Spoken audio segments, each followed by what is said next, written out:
Hey, how you doing, guys? Merry Christmas, and of course, this is December the 26th, I believe. Okay, hopefully I got that right. Day after Christmas, and so we're gonna get to our main topic in just a minute. We're gonna talk about a few things before that, which is the iPhone, and they're supposedly slowing down some of the older versions. Um, I kind of want to show you some of my Christmas presents.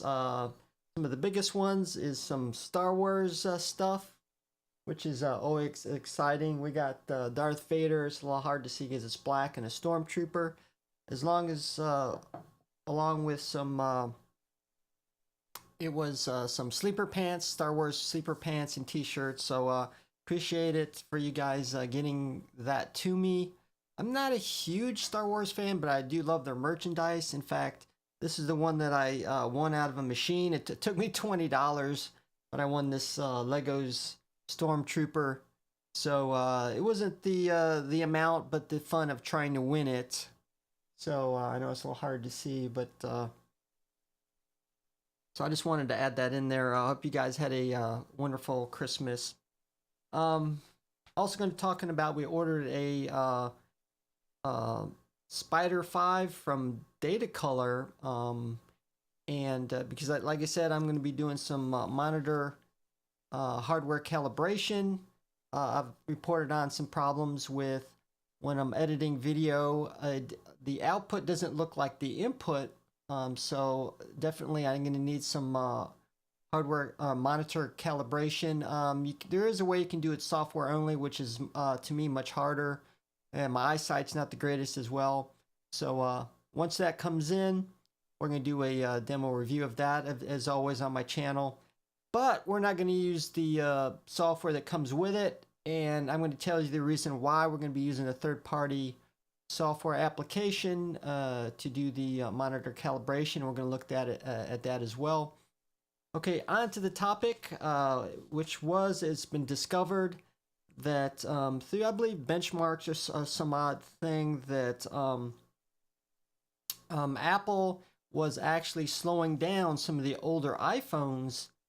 Now, a lot of people were accusing Apple of doing this. So once the new version iPhone came out, they would slow down the older phones as incentive to buy some of the newer iPhones. And of course, I've seen this people blame Apple of this in the past. It would technically slow down or put limits on some of the software for the older Macs or iPhones or iTouch devices.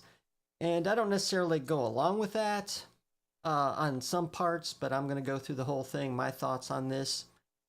And now Apple admits to doing this, but they say they're adding power management features to older iPhones because over time the older iPhones will experience battery degradation over time, which is normal for any battery, especially the lithium-ion batteries. So they lower the frequency of these phones as to make the batteries last longer. This is what Apple says. I'm not necessarily for this. At least they should have made it publicly known if they're going to do this. And this kind of takes consumer choice out of wanting this done, and you should give the consumer an option to either use it or not. So I don't know. To me, it's kind of a two-edged sword. Either the battery life goes down, use the iPhone at full power performance enhancing, or in the battery not last as long, or allow a longer battery life and perhaps not as fast phone as it used to be. So now I don't think iPhone does this for reasons to make people wanting to buy newer iPhones, because it's been reported that by putting a new battery in the older iPhones, it takes this power limiting feature away, and it runs at full speed, the older iPhones. So I don't think Apple does this primarily for people to buy newer devices, saying, "Oh, this is old and slow." But like I said, I don't believe them in doing it on purpose and or giving a consumer an option to opt out of it for their older iPhone devices. Now, also in the past, Apple has, and they continue to do so, to limit, like let's say newer versions of iOS operating system for your iTouch devices come out. Often they put a limit on older devices, and I support that for really two reasons. For one, um, performance issues, because the newer iOS versions tend to be for newer devices to take advantage of all the performance enhancements that the older iTouch devices simply don't have anymore, and it will slow them down. And two, I believe by supporting really old iTouch devices, it's going to make the iOS versions very bloated, and it's also going to increase the download and installation into your device as well.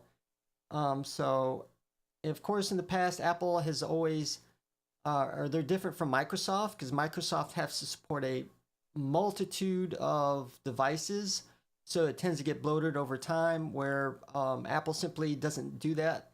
Once it reaches a certain end of life, then they simply cut off support.